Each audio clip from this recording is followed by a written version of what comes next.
percurso da minha vivência no Brasil e agora aqui em Portugal, esses mares que eu atravesso e os mares que atravessam-me, não é? Historicamente, essas travessias diárias. Então, essa performance, ela reflete esses banzos, essas angústias existenciais, ancestrais, mas também representa uma pedagogia de resistência que eu trago como forma de lidar com as situações cotidianas, não é? E começo pelo cabelo.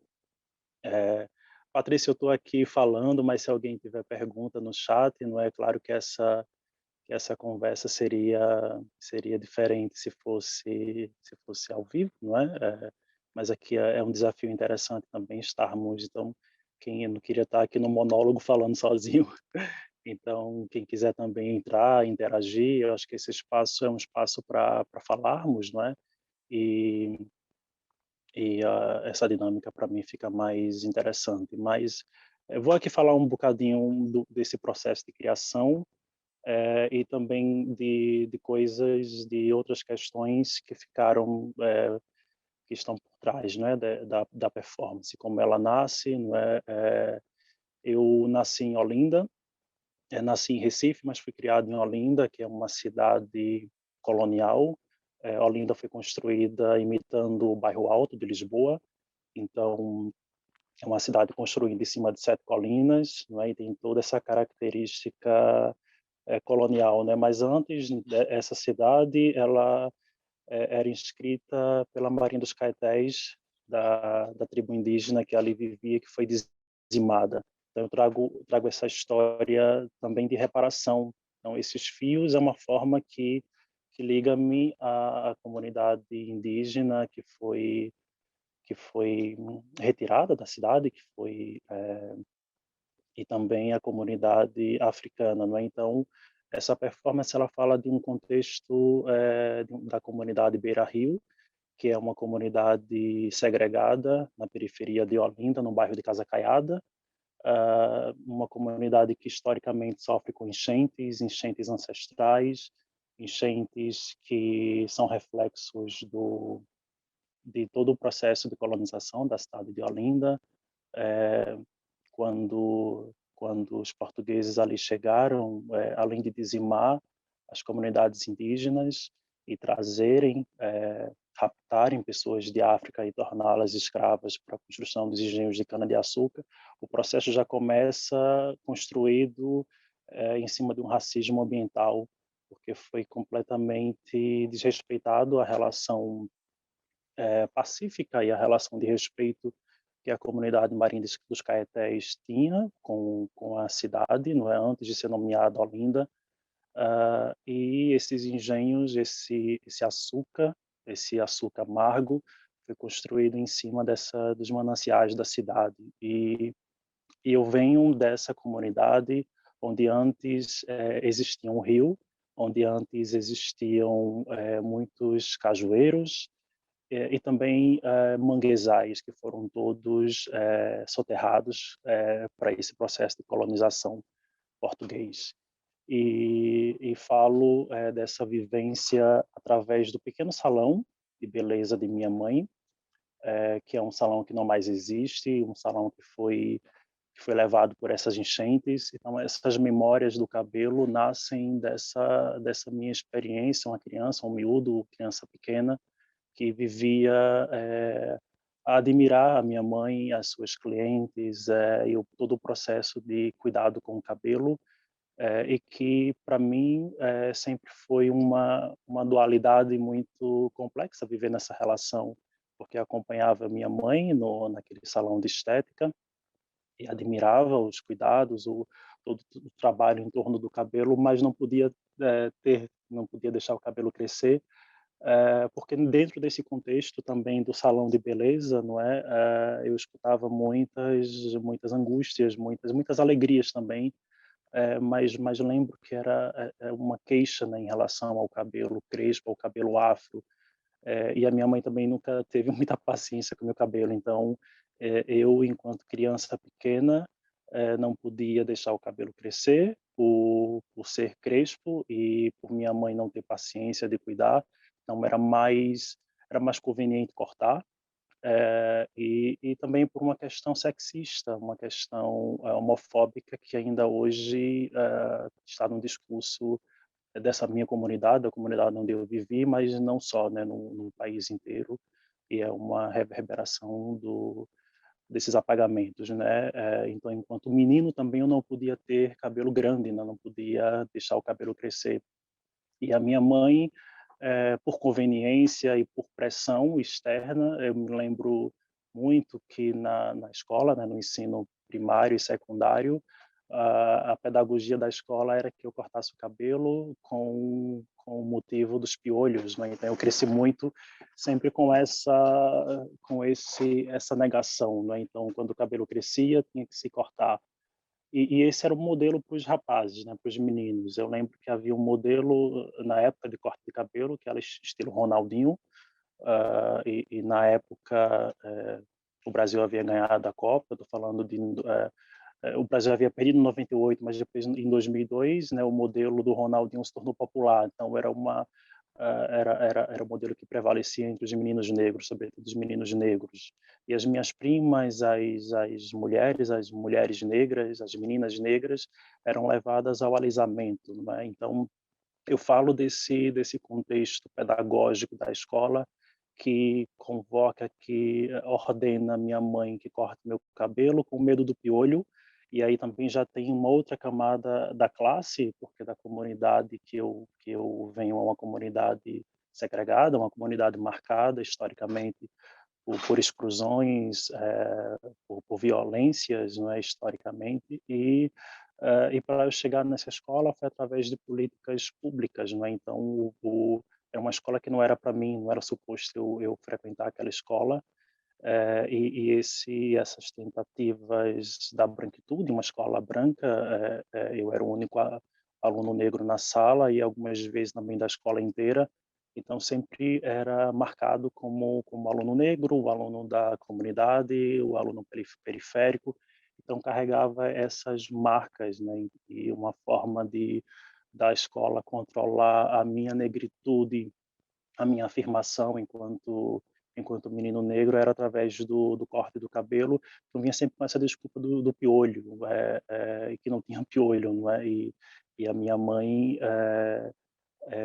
seguia essa pedagogia, não era uma pedagogia que não valorizava a diferença. E fui crescendo nesse contexto. Enquanto eu cortava o cabelo, era obrigado a cortar o cabelo, as minhas primas e amigas recorriam à chapinha não porque quisessem, mas porque se elas chegassem no trabalho, numa seleção de emprego com o cabelo afro, com o cabelo crespo, com certeza o tratamento não seria igual se ela chegasse com chapinha, né? Então, muitas vezes as minhas primas elas recorriam à chapinha para conseguir uma vaga de emprego e até para conseguir um namorado, né? Então, é, era essa relação muito cruel. Então, dentro do salão da minha mãe, eu vivenciei essas angústias e esses lamentos, mas em relação à mulher negra, né? Então, eu lembro, e eu até relato isso na sinopse do trabalho, do cheiro da laca, do laque, do fixador pós-chapinha, e do cheiro do creme de alisamento. Eu ainda tenho essa memória muito forte, não é, desse salão, que agora é ruína, não mais existe. E fui crescendo nesse contexto, né, nesse contexto de apagamento. E dentro dessas memórias, para a construção desse vídeo, me vem muito uma música que eu escutava quando criança, não é, que é muito em relação ao cabelo duro, ao cabelo da mulher negra, não é, que é marcado como cabelo duro, como cabelo pichain, como cabelo bombril.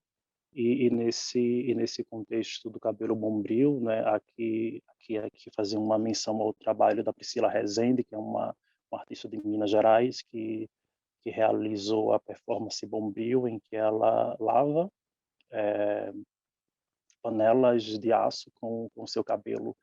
e fui crescendo nesse processo. Então, para mim, durante muito tempo eu cresci com medo, com vergonha e com receio do meu cabelo, porque era esse projeto da branquitude, né? Esse projeto colonial, que é justamente para que a gente cresça, não é? Enquanto desapegado das nossas raízes, não é? Então, esse projeto foi um projeto que deu certo nesse sentido, né? E a gente vive hoje tentando construir pedagogias de resistência e de reparação. Então, esse vídeo é essa pedagogia de reparação que eu trago através desses fios, que são fios que hoje eu afirmo e aprendi a amar, mas durante muito tempo da minha vida eu neguei, eu cortava e eu ia absorvendo essa baixa autoestima em relação ao meu cabelo. E esse cabelo, ele tem muitas memórias, né? Infelizmente, memórias mais negativas em relação ao contato com o outro, né? E aqui fazendo referência a essa mostra online que é intitulada O Mundo que nos vê, eu falo da forma como o mundo vê, como o mundo me vê, como o mundo vê o meu cabelo afro, e como o tempo todo eu sou marcado por isso, desde andar numa rua e as pessoas tocarem no meu cabelo, não é? E aqui eu trago a referência de Grada Quilomba, não é? Que são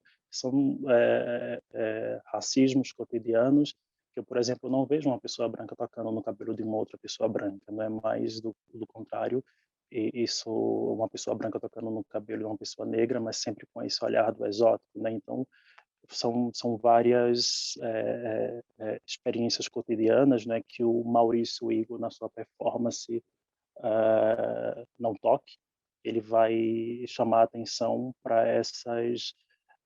esses tipos de racismos, né, que são mais sutis, mas que marcam, né, que nos marcam ao mesmo tempo como exótico. E também escuto de pessoas no dia a dia de que é melhor cortar o cabelo, ou associando o cabelo à sujidade, quando perguntam como eu faço para lavar o cabelo. Eu trago aqui um recorte, mas que é um recorte corriqueiro, e que infelizmente acontece, é um reflexo do que acontece com a negritude, com as pessoas negras quando assumem os fios afro, né? Então esse assumir ao mesmo tempo que revela uma afirmação e que é uma forma de resistência, mas quando nós assumimos os fios, por trás há um projeto bem pensado de apagamento, de desarticulação da negritude, justamente pela força desses fios, não é? E que é um cabelo forte, que é um cabelo resistente, é um cabelo não só resistente, né? Os nossos cabelos afros, é um cabelo resistência, que revela muitas camadas e que revela muitas histórias ancestrais, histórias de alegria e história de resistência, não é? E aqui eu faço a referência, uma das inspirações poéticas dessa performance é a performance Cabelo, da Melissa Rodrigues, uma artista afro-portuguesa que vive no Porto, e que eu assisti essa performance em 2017. A Melissa faz a performance em colaboração com o Chá das Pretas, ao ver essa performance, para mim, aqui em Portugal, foi um momento de religação com a minha ancestralidade, e naquela altura também eu estava descobrindo espaços de estética afro, que é muito complicado encontrar aqui no Porto. Em Lisboa há mais oportunidades, mas no Porto é sempre mais reduzido, não é? Então, através desse contato com a performance cabelo,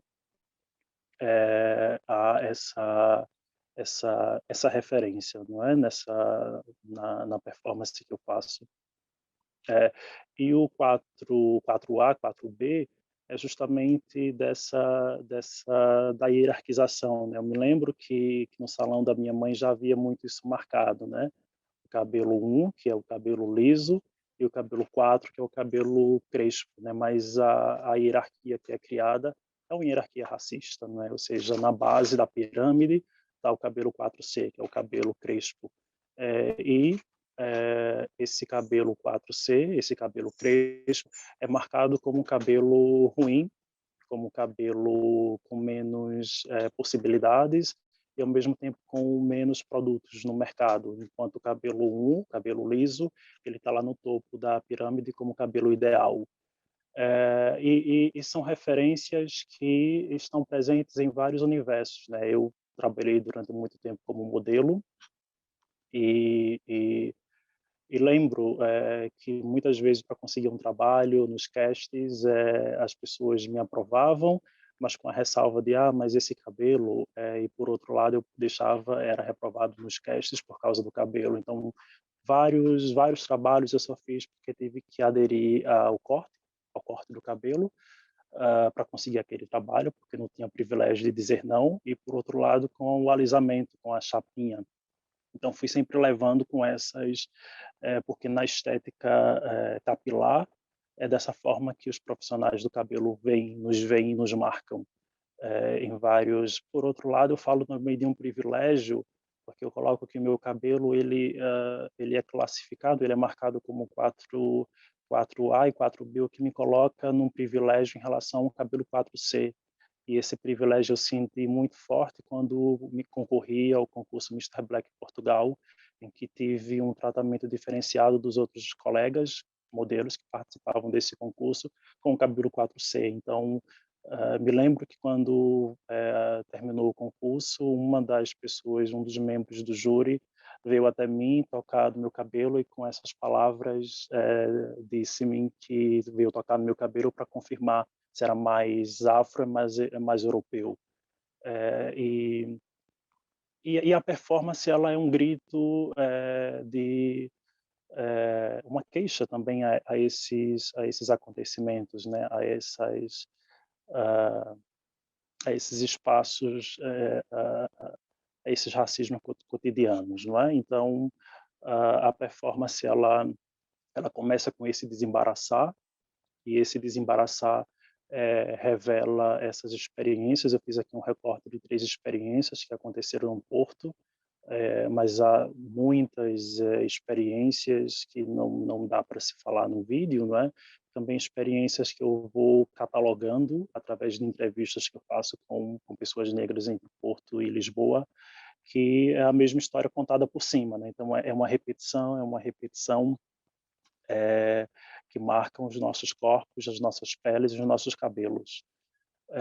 Então tem esse primeiro momento do desembaraçar, que é um momento de catarse mesmo, não é? Então esse fechar os olhos é uma forma também do autocuidado e de um mergulho no que está inconsciente, mas ao mesmo tempo consciente, não é? Então esse processo do desembaraçar leva-me a um momento de cuidado, né? Ou seja, do adornar esse cabelo, do cuidar desse cabelo, porque durante muito tempo eu assumi aquilo que a escola aquilo que a minha mãe, uma mulher branca, dizia, né, em relação ao meu cabelo, que era difícil de tratar, que era penoso, que era mais fácil cortar. Então, durante muito tempo, eu fui crescendo também com essa pedagogia, né, de que era mais fácil ocultar. E o vídeo ele revela esse processo do cuidado, do assumir, do desembaraçar e o depois do adornar. Né? E aqui tem referências mais antigas, não é? Então eu utilizo-me da música Lamento da Minnie Riperton, que é uma referência futurista desse trabalho. E também vou entrar numa poesia em colaboração, feita por Paulo Bichinhos. Então, é interessante também essa questão do tempo. Essa poesia foi feita em 2001 e esse trabalho agora construído em 2021, para esse contexto do mundo que nos vê. Tem também aqui essa relação que é interessante, né, de 10 anos, e que é, aliás, 20 anos, né, que é interessante para esse processo. E depois é lida na voz de uma criança, que é o nosso sobrinho, o Felipe, a quem eu agradeço a colaboração da família, e essa leitura também remete a essas memórias infantis infantis, né? De todo aquele contexto do salão, das memórias enquanto criança, enquanto adolescente, ajudando minha mãe no salão de beleza. E para mim era muito interessante que você lida por uma criança que é um alter ego performativo meu nesse processo, não é?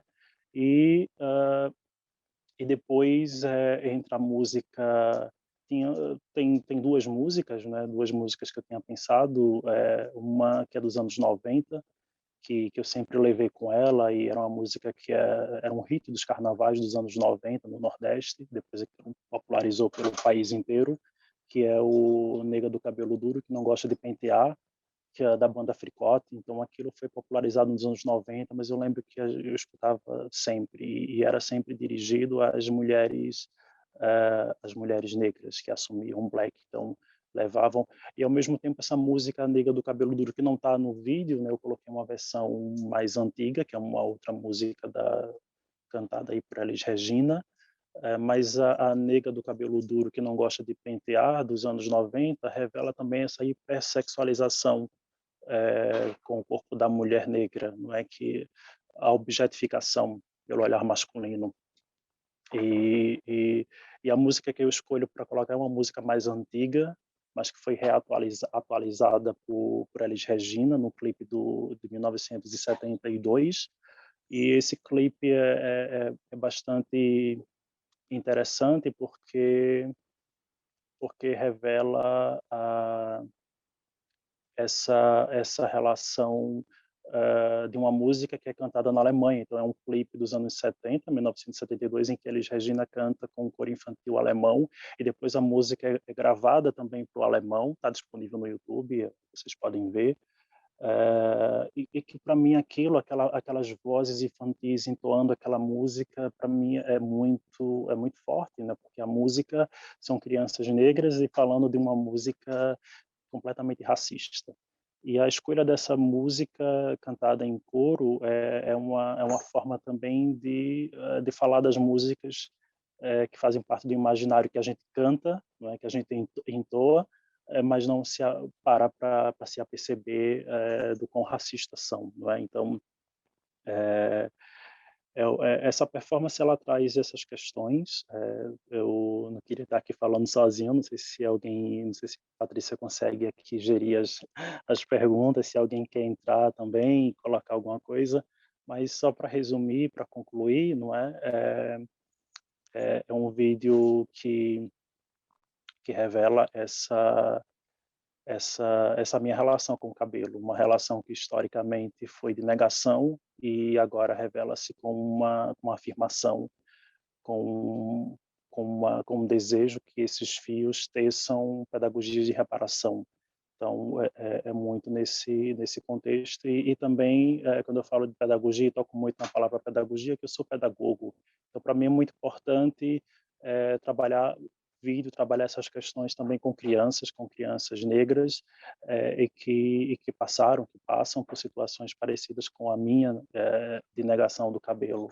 É uma tentativa de reparação, né, de reparações históricas daquilo que nos falta nas referências que são ocultadas nos manuais, na subrepresentatividade de pessoas negras em vários espaços, né? E aí eu trago novamente a moda.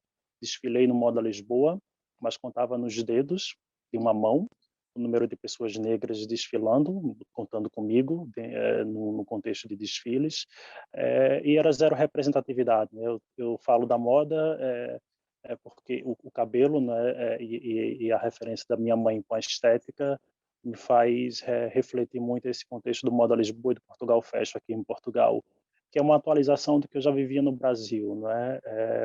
Por outro lado, quando eu entrava no desfile, eram 90 modelos no cast, e era eu e mais 5 pessoas negras desfilando. No entanto, não haviam nenhum criador, nenhuma criadora negra, e aqui em Portugal, no Portugal Fashion, no Moda Lisboa e no Portugal Fashion, em várias ocasiões, zero representatividade nesses desfiles, zero representatividade também negra de modelos. No entanto, a maioria absoluta de pessoas que limpavam e faziam um serviço de limpeza entre um desfile e outro eram todas negras. Então, uma coisa tá errada nesse contexto, né? Então, há que se falar sobre isso, há que se falar sobre representatividade urgentemente em vários aspectos aqui nesse espaço da performance que agradeço mais uma vez o Espaço Mira pela oportunidade, a Patrícia pela gentileza e todo o cuidado, ao João Terra, José Maia por essa oportunidade, porque eu acho que a gente está nesse contexto agora de emergência que cabe-nos pensar, não é, nesse estado de emergência que a gente vive, mas também estados de emergência cotidiano que pessoas negras vivem e que utilizando esse espaço aqui é uma forma também de repararmos através da fala, através da queixa, através da performance, são formas que eu encontro através do meu corpo de reparar e de discutir a representatividade em vários, na moda, na arte, na performance, em vários aspectos. Acho que eu estou falando demais, Patrícia. Não sei se alguém colocou aqui alguma pergunta. Sim, muito obrigada, Zori. Falar.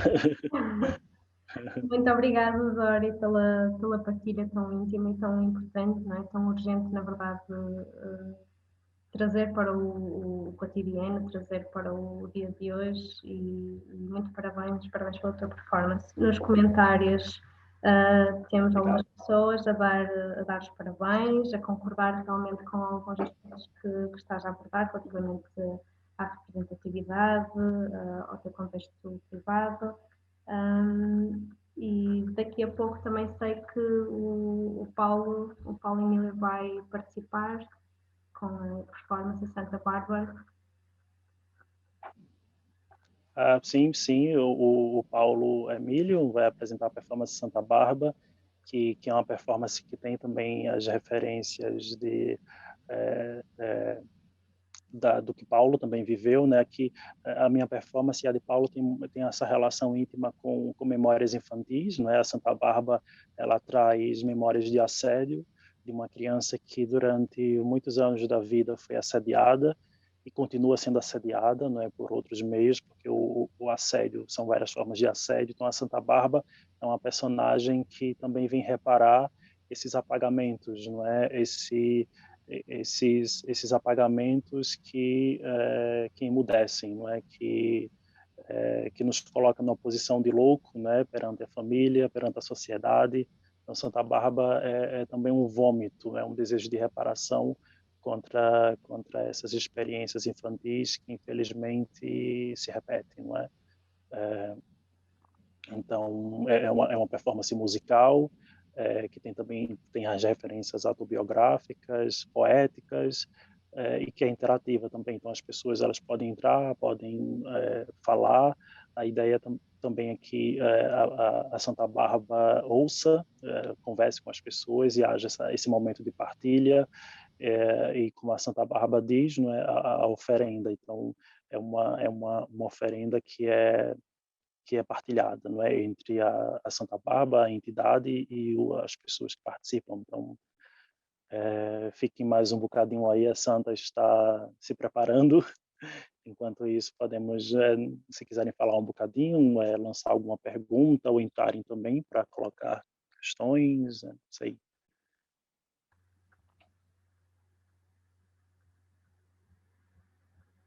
Não sei se alguém fez alguma pergunta, Patrícia.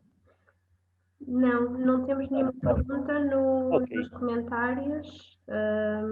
Posso dar aqui conta e nota de alguns comentários. Manuela Matos Monteiro diz que está muito bom, portanto agradece pela participação, tal como José Maia, dar os parabéns. Maria Odete Correia agradece e diz que é importante, urgente, que através da arte possamos refletir sobre este assunto. E a Manuela Matos Monteiro diz, tira uma citação da tua partilha, que diz que os fios contem a pedagogia da reparação.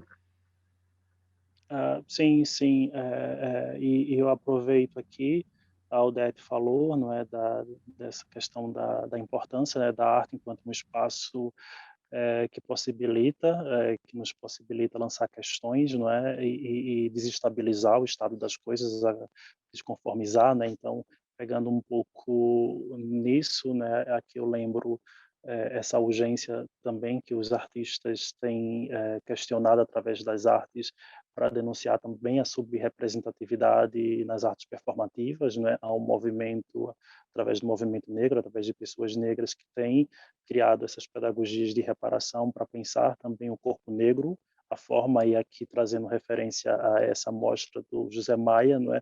A forma como a arte vê e lida com os corpos negros, não é? Então, é um momento para se pensar e é algo que vem sendo discutido através da Raquel Lima, através da Melissa Rodrigues, da Ana Tica, mulheres negras que através do feminismo negro, através das experiências em Portugal, vem lançando questões para discutir um assunto que durante muito tempo ficou no tabu, né? Então, através das artes, temos essa possibilidade de pensar a representatividade negra no campo das artes e não só, não é? Esse através das artes a gente pode criar aberturas também para falar de outras representatividades na academia, por exemplo, não é? Eu, a minha experiência em Portugal, não tive professores negros, né? E mais uma vez repetindo a história do meu ensino primário no Brasil, era o único aluno negro na sala de aula. Então, eu acho que tem coisas que a gente pode pensar através das artes e evocar políticas de afirmação, políticas públicas, sim, porque não? Eu acho que são temas urgentes que precisa ser pensado aqui em Portugal, né? E a arte, a meu ver, a arte e a educação, a pedagogia são formas de criarmos esses espaços, seja no modo online, seja no cara a cara, né? Mas sempre necessários.